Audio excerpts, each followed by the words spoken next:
Yo, let me tell you a story that sounds crazy, but millions of Americans are living it right now.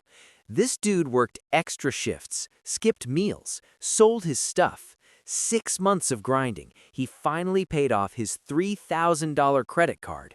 He felt proud, like he finally won. Then he checked his credit score. It dropped 28 points. Not 2, not 5, 28.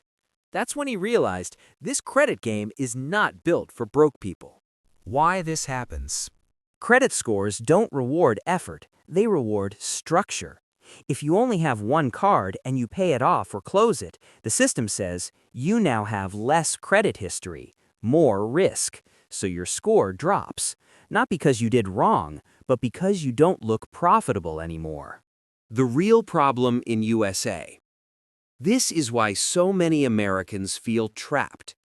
You need good credit to get low interest. You need low interest to afford life. You need money to build good credit. It's a circle.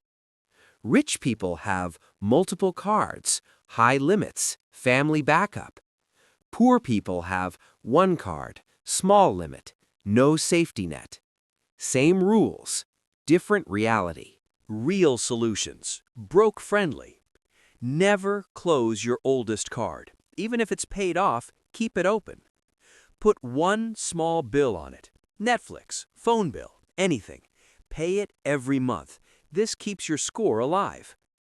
Ask for a credit limit increase. It's free. Lower utilization equals higher score. Use a secured card or credit builder loan. $200 to $300 deposit builds history. Check your credit report. Dispute errors for free. Mindset shift. Your credit score is not your value. The system is rigged, but now you know the rules. If this hit home, you're not alone. Subscribe. We're breaking the money system together.